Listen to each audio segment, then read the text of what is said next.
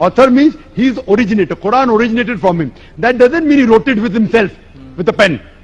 He is the author means this book, Quran, is a wahi, a revelation revealed from Allah subhanahu wa ta'ala to his messenger, and then given the book form. Hope that answers the question.